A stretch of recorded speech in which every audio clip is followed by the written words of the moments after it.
SC వర్గీకరణకు సంబంధించి అనేక అంశాలు తెరపైకి వస్తున్నటువంటి నేపథ్యంలో ఈ అసెంబ్లీ సమావేశాల్లోనే ఒక ఇనిషియేషన్ తీసుకుని ఖచ్చితంగా ముందడుగు వేయాల్సినటువంటి అవసరాన్ని కూడా గుర్తు చేస్తూ హనుమకొండ బీఆర్ఎస్ పార్టీ కార్యాలయంలో కూడా ఒక సమావేశం నిర్వహించబడింది. మాజీ డిప్యూటీ సీఎం తాటికొండ రాజయ్య గారు, అలాగే స్టేషన్ గణపూర్ మాజీ ఎమ్మెల్యే గారు ప్రస్తుతం మనతో ఉన్నారు. దీని మీద వారి ఆలోచన విధానం ఎలా ఉంది, ప్రస్తుత విధానాలు ఎస్సీ వర్గీకరణకు అనుకూలంగా ఉన్నాయా లేదా, ఇక్కడ కేంద్ర ప్రభుత్వం కూడా ఒక ఇనిషియేషన్ తీసుకుంటున్నటువంటి నేపథ్యంలో ఎట్లాంటి పరిస్థితులు ఉన్నాయి, రాజకీయ సమీకరణాలు రోజు రోజుకు మారుతున్నటువంటి నేపథ్యంలో ప్రస్తుత పరిస్థితులపై స్పందించడానికి రాజయ్య గారు మనతో ఉన్నారు. సార్, ఇప్పుడు అసలు ఎస్సీ వర్గీకరణ ప్రతి రాజకీయ ఇనిషియేషన్ ఎప్పుడు వచ్చినా కానీ ఇదే తెరపైకి వస్తుంది, ఇదే అంశం ప్రధానంగా మారుతున్నటువంటి పరిస్థితి ఉంది. అసలు ఓట్ల కోసమే ఇట్లాంటి పరిస్థితులు ఉన్నాయా, నిజంగా ఏమైనా చిత్తశుద్ధి ప్రభుత్వాలలో కానీ లేకపోతే కేంద్ర రాష్ట్ర ప్రభుత్వాలు తీసుకుంటున్నాయా, ఎట్లాంటి పరిస్థితులు ఉన్నాయి? సో తప్పకుండా ఈరోజు ఎస్సీలను ఏబిసిడీలుగా వర్గీకరిస్తూ ఆర్డినెన్స్ తీసుకొచ్చి వెంటనే అమలు పరుస్తా దేశంలోనే మొదటి రాష్ట్రంగా తెలంగాణ ఉంటుందని దంపికలు పలకడం జరిగింది రేవంత్ రెడ్డి. ఇప్పటికే హర్యానా ఆల్రెడీ ఎస్సీలను ఏబిసిడీగా వర్గీకరిస్తూ వాళ్ళు తీర్మానం కూడా చేయడం జరిగింది. ఆల్రెడీ పంజాబ్లో తర్వాత తమిళనాడులో వర్గీకరణ అమలు పరచడం కూడా జరుగుతూ ఉంది. మన దగ్గర 4 సంవత్సరాలు అమలు పరిచిందే, ఇప్పుడు కొత్తగా చేసేది కూడా ఏం లేదు, అంటే అనుభవం లేదు చేసేదానికి ఏదనేది కూడా ఏం లేదు. అంతా సైంటిఫిక్ బేస్లో కేటగరైజేషన్ చేయడానికి అన్ని వనరులు కరెక్ట్గా ఉన్నాయి. అందులో జనగణన కూడా పూర్తిగా వస్తుంది. ఇక నీకు అడ్డంగా ఏం లేదు. దానికి నువ్వు స్పెషల్ ఆర్డినెన్స్ తీసుకురాని అవసరం లేదు. ఇప్పుడు నీ చేతిలో అసెంబ్లీ సమావేశాలు ఉన్నాయి. ఈ అసెంబ్లీ సమావేశాలు కనుక నువ్వు ఇట్లా బిల్లు పెడితే నువ్వు ఇప్పటిదాకా చేసిన పాపాలన్నీ కూడా కరిగిపోతాయి. ఈ సంవత్సర కాలంలో నువ్వు చేసిన పాపాలు, ఇచ్చిన హామీలు ఏం చేయలేదు కదా, ఇది ఒక్కటి చేస్తే. ఎందుకంటే ఇక్కడ నీకు ప్రతిపక్షాలు వ్యతిరేకంగా మాట్లాడే పార్టీ ఒక్కడు కూడా లేదు. బీఆర్ఎస్ పార్టీ నువ్వు బిల్లు పెట్టు, మేము సమర్థిస్తాం, బీజేపీ వాళ్ళు నిన్ను సమర్థిస్తారు, ఎంఐఎం వాళ్ళు సహకరిస్తారు, కమ్యూనిస్ట్ మీతోనే ఉన్నారు. సో కాబట్టి అందరు కూడా ఏకగ్రీవంగా నీకు మద్దతు తెలియజేసే ఏకైక సింగిల్ ఎజెండా ఈ దండోరా 30 సంవత్సరాలు సాగించిన పోరాటం. అది ఏబిసిగా వర్గీకరిస్తే నీకంత గొప్ప పేరు వచ్చే అవకాశం ఉంది. ఎందుకు తాత్సారం చేస్తున్నావు? వెనుక ఉన్న అదృశ్య శక్తులు ఎవరు? నువ్వేమన్నా పైసలకు అమ్ముడుపోతున్నావు? వివేకు ఈరోజు 1000 కోట్లకు ఎదిగున్నాడు. ఆయన కాంగ్రెస్ పార్టీలో ఉండి ఖర్గే ఏఐసిసి అధ్యక్షుడికి వ్యతిరేకంగా, అదేవిధంగా పిసిసి అధ్యక్షుడు, తర్వాత ఈరోజు సీఎం అంటే మహేష్ గౌడ్, ఇటు సీఎంగా రేవంత్ రెడ్డి, వీళ్ళందరికీ వ్యతిరేకంగా మాట్లాడుతున్నాం. నీకు నిజంగానే ఎస్సీలను ఏబీసీ చిత్తశుద్ధి ఉన్నాయంటే వెంటనే దానికి వ్యతిరేకంగా మాట్లాడుతున్న వివేక్ వెంకటస్వామిని వెంటనే పార్టీ నుండి సస్పెండ్ చేయాలి. దాంతోపాటు ఎవరైతే ఎమ్మెల్యేలు మీ పార్టీకి వ్యతిరేకంగా పోయినలో చూసుకోవాల్సిన అవసరం.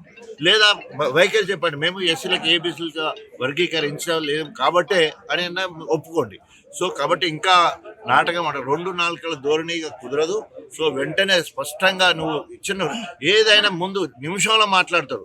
ఫస్ట్ స్టేట్ అవుతుంది, ఆర్డినెన్స్ తీసుకొస్తా, మొత్తము ఆఖరికి ఈ నోటిఫికేషన్స్లో కూడా ఉద్యోగం భర్తీ చేసే విషయంలో ఎస్సీలు ఏబీసీలుగా వర్గీకరించినాకనే భర్తీ చేస్తామన్నట్టు కూడా మాట్లాడుతుంది. కానీ చెప్పేది ఒకటి, చేసేది ఒకటి.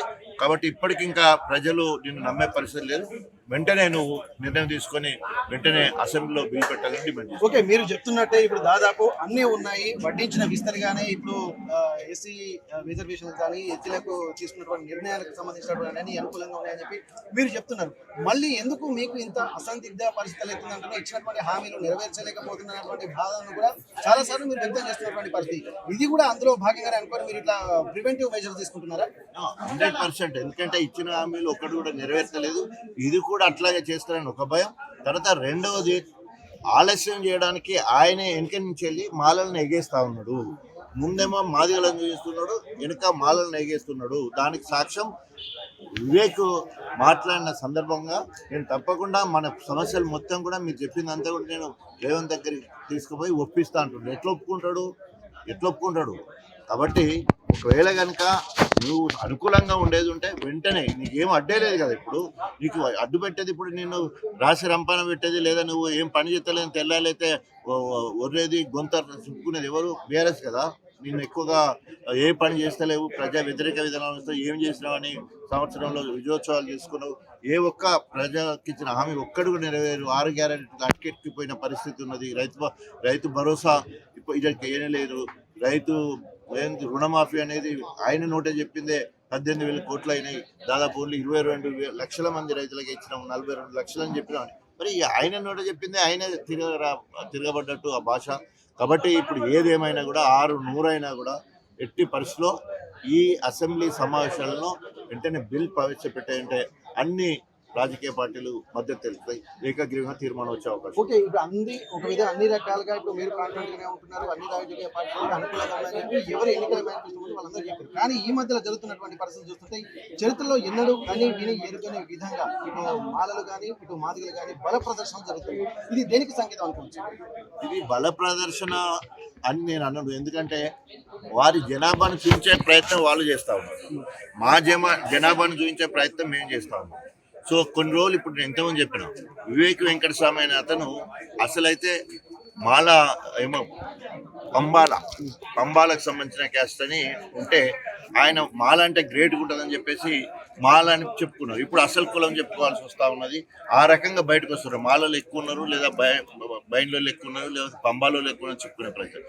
ఇక్కడ ఇంతకుముందు మాట్లాడిన కడియం శ్రేయర్ కూడా తెలుగుదేశం అధికారంలో మంత్రిగా ఉన్నప్పుడు నేను మాదిగా అని చెప్పుకున్నాను. ఎస్సీనే ఇక మాదిగా కూడా చెప్పబోయేది, ఓన్లీ ఎస్సీ వాళ్ళం అన్నట్టే ఉండదు అట.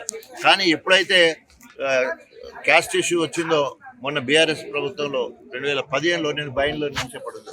అంటే బైన్లో ఉండి మాదిగా చెప్పుకొని జర పెద్ద కులం లెక్క పోజులు కొట్టే కార్యక్రమం.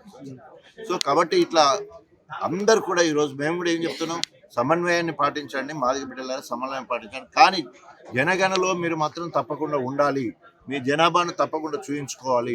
ఎక్కడ ప్రయాణాలలో ఎక్కడ పోయినా మన ఇంటికి వచ్చిన అధికారులకు సమాచారం ఇచ్చి, సో మన జనాభా ఎంతో చూసుకుంటే ఇప్పుడు అప్రమత్తంగా ఉండడం వల్లనే ఇప్పటికి 70% మాదిగలే ఉన్నట్టు తేలిపోయింది.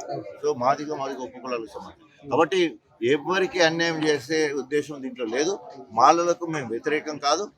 మాలలు ఎదిగిన మాలలు మీద మాలలను ఉసుగొలిపి ఈరోజు సమావేశాలు ఏర్పాటు చేస్తూ ఉన్నారు.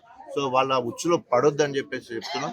ఎవరైతే ఎస్సీలను ఏబిసిడి వర్గీకరణకు వ్యతిరేకమో వారు సామాజిక న్యాయానికి వ్యతిరేకం, వారు అంబేద్కర్ గారికి వ్యతిరేకం, అంబేద్కరిజానికి కూడా వ్యతిరేకం అని చెప్పేసి. Okay, thank you sir. ఇప్పటి వరకు అయితే అన్ని రకాల అనుకూలమైనటువంటి అంశాలు ఉన్నప్పటికీ కూడా కొంతమంది చేస్తున్నటువంటి రాజకీయ కుట్రల వల్ల ఒక అసందిగ్ధ వాతావరణం నెలకొంటుంది. ఇది ఎస్సీ వర్గీకరణకు జాప్యం జరుగుతుంది అన్నటువంటి ఒక సూచనలు చేస్తున్నారు. కాబట్టి ఇక్కడ 70% ఉన్నటువంటి మాదిగలు వారికి సంబంధించినటువంటి జనగణనకు సంబంధించి కూడా ప్రతి ఒక్కరూ ఖచ్చితంగా పాల్గొనాలి, బాధ్యతాయుతంగా వ్యవహరించాల్సినటువంటి అవసరం అయితే ఉంటుందన్నటువంటి ఒక సూచన కూడా చేస్తున్నారు. బయటి వ్యక్తుల కుట్రలో వాళ్ళ యొక్క ఆలోచనలో విధానంలో పడకుండా ఇప్పుడు రాబోయే అసెంబ్లీలో సమావేశాల్లో భాగంగా ఖచ్చితంగా దీనికి సంబంధించి ఒక నిర్ణయం తీసుకోవాల్సినటువంటి అవసరం ఉంది. ప్రతి ఒక్క రాజకీయ పార్టీ కూడా అనుకూలంగా ఉన్నటువంటి నేపథ్యంలో ఈసారి నల్లేరుపై నడకనే ఉండాలని భావిస్తున్నామని, దానికి మళ్ళీ ఎవరు ఆజ్యం పోయకుండా ఒక సజావుగా ఎస్సీ వర్గీకరణకు సంబంధించి అన్ని అనుకూలమైనటువంటి నిర్ణయాలు తీసుకోవాల్సినటువంటి విధంగా ఉండాలన్నటువంటి ఒక సూచనలు మాత్రం మాజీ డిప్యూటీ సీఎం రాజా గారు చేస్తున్నటువంటి పరిస్థితి. హన్మకొండ బీఆర్ఎస్ పార్టీ కార్యాలయం నుండి కెమెరా పర్సన్ రాజుతో వెంకటరత్నం, RTV వరంగల్. మరిన్ని వీడియోస్ కోసం ఛానల్ ని సబ్స్క్రైబ్ చేయండి. లేటెస్ట్ అప్డేట్స్ కోసం వాట్సాప్ ఛానల్ ని ఫాలో అవ్వండి. ఆ లింక్ డిస్క్రిప్షన్ లో ఉంది.